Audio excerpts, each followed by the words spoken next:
Hi guys, so in this video I want to dispel the notion, or at least attempt to dispel the notion that Boris Johnson and his band of cronies did the right thing at the right time. Because I've actually heard it a few times now, and it's insulting. It's insulting to everyone who works on Frontline. Now, I've already done a video on the timeline of events showing that Boris Johnson did not react at the right time, that he was not listening to the scientific advice, that everything they did was reactionary. Nothing has been planned out ahead of time. And I'm not going to repeat everything in that video, but I am going to highlight a couple of the bits again. So, December 2019. The WHO Health Organization is told about this incredibly contagious new version of the coronavirus. How it got to be, theories started picking up. Typically bats have a ton of diseases, but because their bodies run a lot hotter, it's not really an issue until they either get eaten or something eats them, and then we eat whatever ate there. It's not the point. The point is December. World Health Organization was told. The World Health Organization then told the rest of the world. I've heard this a few times with people blaming the World Health Organization, saying, well, they didn't react quick enough. No, they did exactly what they did right. They told the entire world, here is an incredibly contagious airborne pathogen. All of you need to take this seriously. All of you need to prepare for this. Every single one of you. That's what they said in December 2019. Now, January, we didn't really have any cases. February, to my knowledge, off the top of my head, we didn't have that many. I think we had to start a few flooding in. But one of the defenses that Bojo and Bojo supporters are using is that, well, at that point we didn't know it was asymptomatic. Took about 5 minutes, not even that, to find a report that was released January 31st showing that people who were asymptomatic were in fact spreading this disease. Now, I shared this link in a comment on my last video, and the person I was speaking to essentially came around with, well, yeah, but that wasn't in England, was it? Doesn't matter. It is a global pandemic. It's not like the German version, you can be asymptomatic, but the English version, you're not going to be. Every expert said, since December, you need to be taking this seriously. Get your shit sorted, son.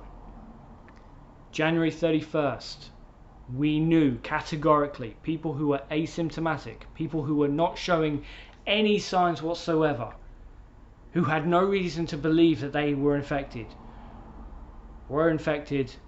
and were spreading this virus. We've known that since January. So then you skip forward, the lockdown. The lockdown happened March 23rd, off the top of my head. Again, Matt Hancock is trying to rewrite history and pretending that we went into lockdown March 16th, because if we went into March 16th, a number of scientific advisors and medical experts are saying we could have saved tens of thousands of lives. And obviously, as dipshittery as Matt Hancock is, he understands, yeah, kind of fucked up. But we didn't go into lockdown March 16th. We waited a full week. In fact, we waited far too long, because again, this government was not listening to the medical experts or the scientific advisors. Boris Johnson did not attend the first 5 Cobra meetings, and in fact he delayed Cobra meetings, so he did not react in time. He reacted to when the right-wing media said, "Oi, you fucking idiot, why aren't you doing your job?" That's when he acted. You know, after he came back after his second holiday, because he took his first holiday when the country started flooding. Didn't want to deal with any of that, so he left. And when he came back, the virus started to flare up, so he fucked off on another holiday. Then when he got back after 2 holidays, that's when he decided to do something. There is a notion that the EU procurement scheme didn't result in anything. And I genuinely don't know where this came from. Now, the way that Google works and the way that Facebook works, it works out your algorithms and it shows you things that you're more likely to be in favor of. Now, this isn't inherently an evil thing by the robots. It's more of an advertising thing. I'm very much into archery. One of my part-time jobs is working for an archery company. I'm going to see archery things. I'm going to see archery ads. I'm going to see archery conventions when they pop up and things of that nature. If you're not into archery, you're not likely to see this stuff. Same for musicians. If you're not a musician, you're not that much into music, you're not really going to see adverts from music stores and things like that. But it's the same thing with politics and news. I saw very little of the Russian things unless they were shared or sent to me. They didn't naturally come up on my feed because I know they're bullshit and I don't interact with them. Now, when it comes to the PPE procurement scheme, I've heard this a few times now. Problem is, it's not true. Now, I can say that as a Brit living in the southeast of England because I have friends and I have family who live on the continent. I have friends and family who live in the south of France, who live in Belgium, who live in Germany.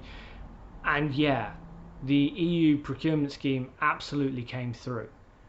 What didn't come through was when the British government ordered a load of PPE from a company that had never made PPE. What didn't come through was when the British government put in an order of ventilators from a vacuum cleaner company that had never made ventilators. And while normally it's fine to give these contracts to people, the problem is when it comes to PPE and everything else, it has to be tested. And when the EU did it, they went to companies who had had their merchandise already tested and had the green flag to go. We didn't do that. So our nurses had to wear bin bags. Care homes, for the most part, got PPE if a private company donated it, not when the government gave it. And while we're talking about care homes, as I've said a million times on this channel, my main job is working in a care home. So I was understandably quite fucking irritated when Boris Johnson blamed care homes for the disgusting actions that he and Hancock had incited, sending patients back to care homes without testing or testing knowing that they were positive.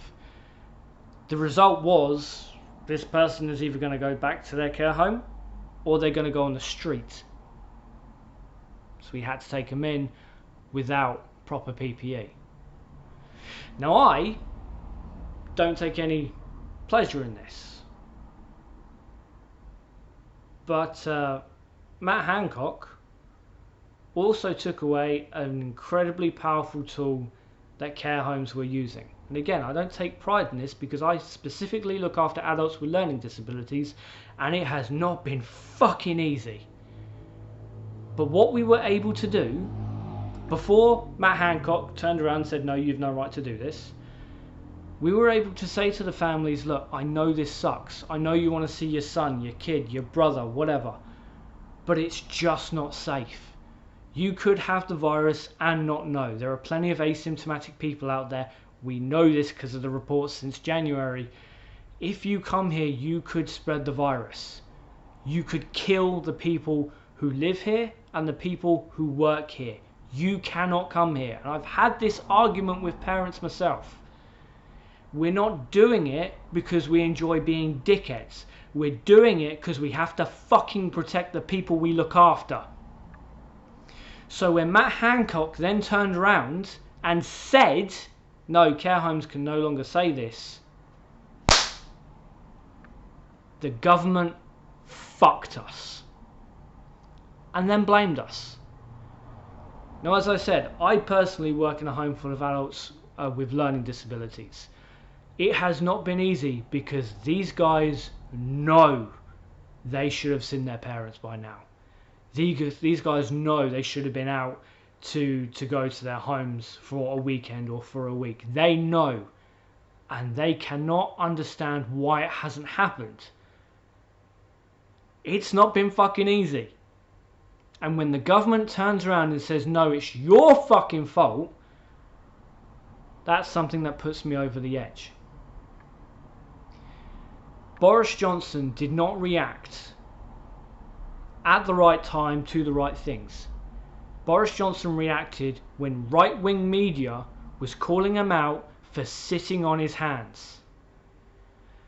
Numerous scientific advisors and medical professionals have come forward saying we were part of the advisory group. The government did not take our advice. They were not listening to us. Over and over again. And this is something that we keep seeing from Boris fanboys, who typically are Brexit fanboys. People like myself are coming to you with the facts. The response is, psh, fucking whiny baby. Unfortunately, I've seen far too many people dead this year to just let this shit go. Boris Johnson does not deserve to be in number 10. He never has. He has always been a failure in his career, yet he's been rewarded because he's wealthy. No one in the cabinet has a shred of competence among them, and they are murdering people left, right and centre. The whole time they're doing it, they're saying, oh, we're doing everything we can. What more can we do? It's very simple. You could listen to people who actually know what the fuck they're talking about.